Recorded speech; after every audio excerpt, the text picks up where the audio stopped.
Assalamualaikum warahmatullahi wabarakatuh dan selamat sejahtera cikgu ucapkan kepada semua murid yang akan mengikuti kelas cikgu pada hari ini.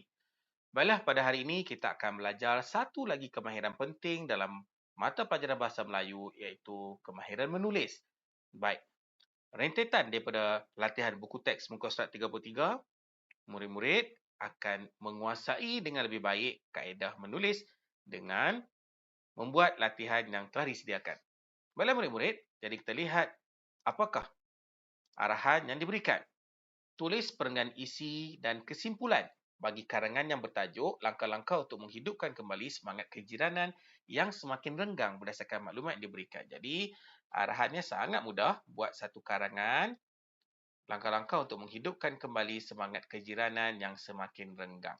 Jadi, kita ditugaskan untuk buat perenggan isi dan kesimpulan. Dan telah diberikan, perenggan isi juga dah diberikan maklumat-maklumat yang perlu dimasukkan. Sangat mudah. Jadi, murid-murid, kita perlu siapkan perenggan isi dan kesimpulan. Pendahuluan dah diberikan, jom kita baca dahulu pendahuluan untuk ambil idea ya. Di dalam kehidupan bermasyarakat, kita tidak terlepas daripada mempunyai jiran. Jiran penting kerana mereka merupakan orang pertama yang membantu kita apabila kita menghadapi kecemasan. Jadi, semangat kejiranan tidak harus dipandang enteng oleh masyarakat dan perlu dijaga agar keharmonian dan sesama jiran dapat berkekalan. Pada zaman dahulu, hubungan sesama jiran sangat akrab. Namun begitu, hubungan sama jiran semakin renggang pada masa ini. Sikap mementingkan diri semakin menebal. Justru itu, langkah-langkah drastik hendaklah dilakukan bagi memastikan semangat kejiranan sentiasa terpelihara. Jika hal ini dibiarkan berlautan tanpa sebarang usaha dilakukan, semangat kejiranan akan terhapus dan menjejaskan perpaduan negara. Baik, selesai untuk pendahuluan. Sekarang kita nak buat isi lah. Kita akan buat isi. Tapi ingat, cikgu hanya tunjukkan satu isi saja untuk buat menggunakan teknik isi mengapa, bagaimana, kesan, ungkapan dan penegasan. Murid perlu buat sendiri lagi 3 gambar yang diberikan. Kemudian cikgu akan tunjukkan kaedah membuat kesimpulan. Okey, baik. Kita buat satu isi di sini. Okey, murid-murid. Jadi, kita diberikan aktiviti royong, berkumpul dan bincang, mengenali jiran yang lebih dekat. Baiklah. Cikgu buat isi dulu, isi secara kasar dulu, kemudian baru kita akan gabungkan menjadi isi yang cantik. Okey. Seperti biasa, isi pertamanya ialah apa? Bergotong royong. Bergotong royong. Okey, ini. Isi yang kita akan bincangkan ialah bergotong royong seperti sebagaimana yang telah dicadangkan dalam gambar. Aktiviti gotong royong aktiviti gotong royong. Aktiviti gotong royong. Bergotong royong. Okey, mengapa kita perlu membuat aktiviti bergotong royong? Supaya masyarakat berbilang kaum dapat berkumpul dan berbincang. Jadi kita nak supaya semua orang berkumpul dan bincang, barulah masing-masing mengeluarkan idea masing-masing. Jadi mengapa kita buat aktiviti gotong royong? Supaya masyarakat berbilang kaum dapat berkumpul dan bincang untuk mewujudkan paduan. Bagaimana boleh menyebabkan mereka ini dapat membentuk paduan? Bagaimana dapat membentuk paduan? Mereka menggembling idea dan tenaga untuk membersihkan satu kawasan. Itu cara dia boleh mewujudkan perpaduan. Okey. Apa kesannya? Apa kesan apabila kita membina aktiviti gotong royong, mereka datang, masyarakat belangko dapat berkumpul dan bincang, kemudian mereka menggembling idea dan tenaga. Apa kesan dia terhadap perpaduan? Akan membangkitkan semangat bersatu padu. Itu kesan dia. Bersatu padu. Itu kesannya. Kesan apabila semua orang belangko dapat kumpul bincang, menggembling idea tenaga, akan membangkitkan semangat bersatu padu. Baik, ungkapan menarik. Apa yang sesuai ungkapan menarik di sini? Yang sesuai untuk aktiviti gotong royong. Yang bersatu teguh, bercerai roboh. Okey, ini ungkapan menarik. Okey, penegasan kita sebut balik bahawa aktiviti gotong royong ini mampu membentuk aktiviti gotong royong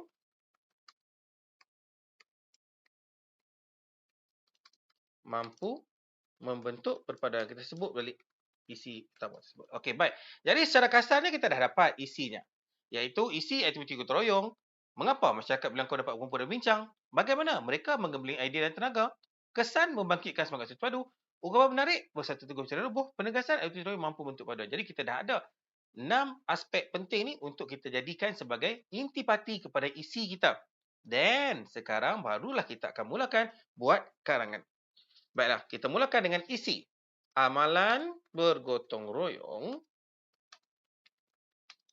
sememangnya aktiviti yang dapat menghidupkan semangat kejiranan. Okey, habis untuk bahagian aktiviti gotong royong. Kita highlightkan. Sekarang kita pergi yang kedua. Mengapa? Okey, mengapa? Hal ini dikatakan demikian kerana. Hal ini dikatakan demikian kerana masyarakat yang berbilang kaum akan berkumpul dan berbincang tentang aktiviti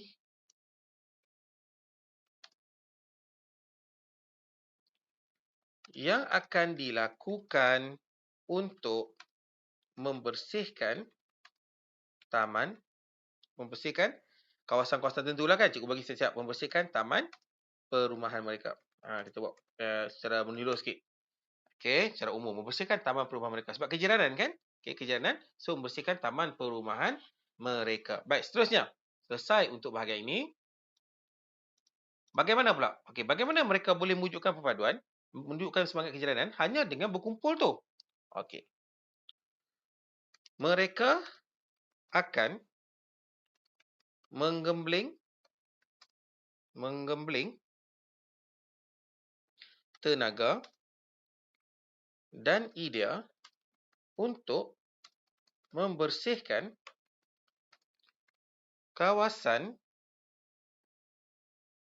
perumahan atau membaik pulih dan mengecat alatan mainan di taman permainan. Selesai untuk bagaimana. Kemudian kita pergi. Selesai untuk bagaimana. Sekarang kita pergi ke bahagian kesan. Apa kesannya? Apa kesannya apabila keadaan berlaku? Pembahagian tugas ini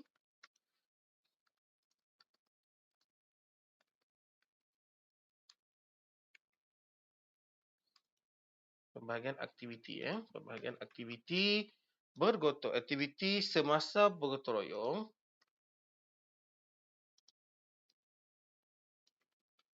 yang dijalankan dapat membangkitkan semangat bersatu padu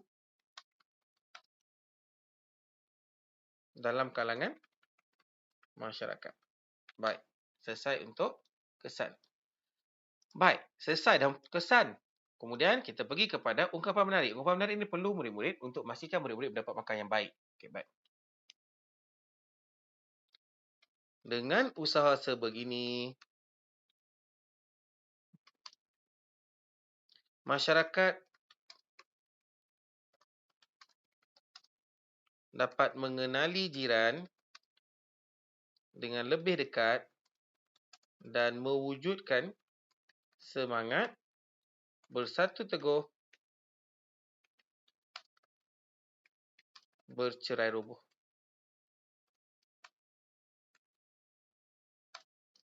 Selesai untuk ungkapan menarik. Dan yang terakhir sekali ialah penegasan.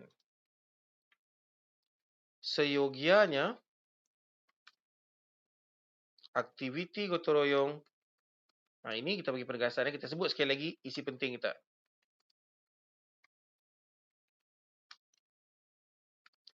Harus diadakan untuk menghidupkan semangat kejiranan yang semakin longgar. Baiklah murid-murid, jadi kita lihat ke-6 poin penting dah cikgu masukkan. Cikgu baca sekali lagi, amalan bergotong royong, memangnya aktiviti dapat menghidupkan semangat kejiranan. Cikgu ambil daripada ini gotong royong. Okey, berkumpul dan bincang. Hal ini kita akan berikan kerana masyarakat milik kaum akan berkumpul dan bincang tentang aktiviti yang akan dilakukan untuk membersihkan taman rumah mereka. Nampak? Kumpul dan bincang. Cikgu ambil di sini juga. Cikgu masukkan dekat bahagian mengapa. Okey. Mereka akan mengambil tenaga dan idea untuk membersihkan kawasan perumahan atau membaik pulih dan mengecat alatan mainan di taman permainan. Okey, cikgu ambil daripada bagaimana pembahagian tugas semasa aktiviti gotong royong. Okey, pembahagian tugas semasa aktiviti bergotong royong dijadikan dapat membangkitkan semangat bersatu padu dalam kalangan masyarakat. Okey, cikgu ambil daripada kesan dengan usaha begini, masyarakat dapat mengenali jiran dengan lebih dekat. Nampak tu, mengenali jiran dengan lebih dekat. Cikgu ambil di sini. Okey, dan mewujudkan semangat bersatu teguh bercerai roboh. Seyogianya, aktiviti gotong royong harus diadakan untuk menghidupkan semangat kejiranan yang semakin longgar. Jadi, cikgu ambil menggunakan teknik yang cikgu nyatakan di sini, iaitu isi, mengapa, bagaimana, kesan, ungkapan menarik dan penegasan. Ada 6 ayat di sini dan ke-6 ayat tersebut telah mematuhi apa yang dikehendaki dalam gambar. Baik, jadi kita ada 3 lagi gambar yang murid perlu buat, murid cuba buat untuk dapatkan sebagaimana teknik yang cikgu ajar. Sekarang cikgu akan pergi kepada kaedah membuat kesimpulan. Jadi macam mana kita nak buat kesimpulan? Untuk kesimpulan kita ada 3 aspek penting, iaitu penegasan, cadangan dan harapan. Penegasan kita perlu sebut semula isu yang telah kita bincangkan. Apa isu yang telah kita bincangkan sebentar tadi? Isunya ialah semangat kejiranan. Jadi kita sebut semula isu di sini iaitu langkah. Tuntasnya,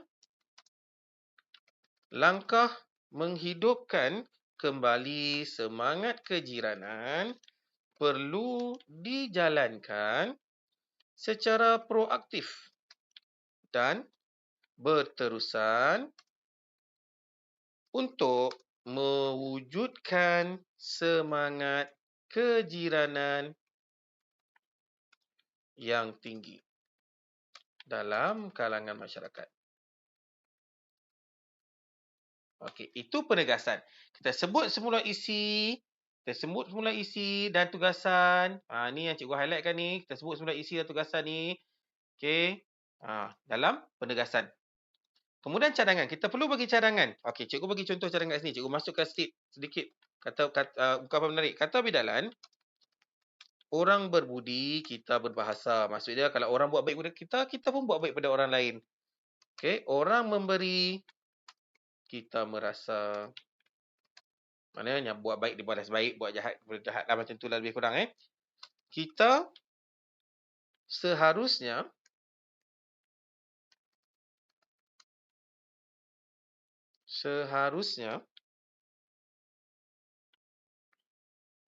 maafkan cikgu. Soal ayat macam ni. Kata berdalam orang budi kita bahasa, orang budi kita bahasa harus dipraktikkan. Tak jumpa ayat ni tadi. Dipraktikkan. Dipraktikkan dalam kehidupan. Okey. Sehari-hari. Okey, itu cadangan. Sebab apa? Kita ada perkataan harus. Harus ni maksudnya kita nak bagi cadangan. Kemudian kita kena bagi harapan. Okey, apa harapan kita? Dengan itu, negara kita akan sentiasa aman, sejahtera dan harmoni sekiranya semua pihak bersatu padu, bersatu hati, bersatu padu betul juga, dalam semua usaha yang dapat meningkatkan semangat kejiranan. Jadi ini adalah harapan. Sebab dia bagi semoga. Dia harap negara kita aman, bersatu padu. Jadi ini contoh nak buat penutup. Baik. Jadi murid-murid, cikgu harap murid-murid dapat selesaikan bahagian murid-murid faham kaedah membuat penutup. Okey. Perbanyakkan latihan lagi. Dan kita ada 3 lagi isi yang belum diselesaikan. Cikgu harap menggunakan kaedah yang cikgu dah ajar ni, murid-murid dapat selesaikan 3 isi tambahan tersebut. Baiklah, jika murid-murid belum faham, murid-murid boleh ulang balik video cikgu dan kaji betul-betul kaedah isi, mengapa, bagaimana kesan, ungkapan menarik dan penegasan. Itu saja dari cikgu. Kita jumpa lagi untuk kelas akan datang. Assalamualaikum warahmatullahi wabarakatuh.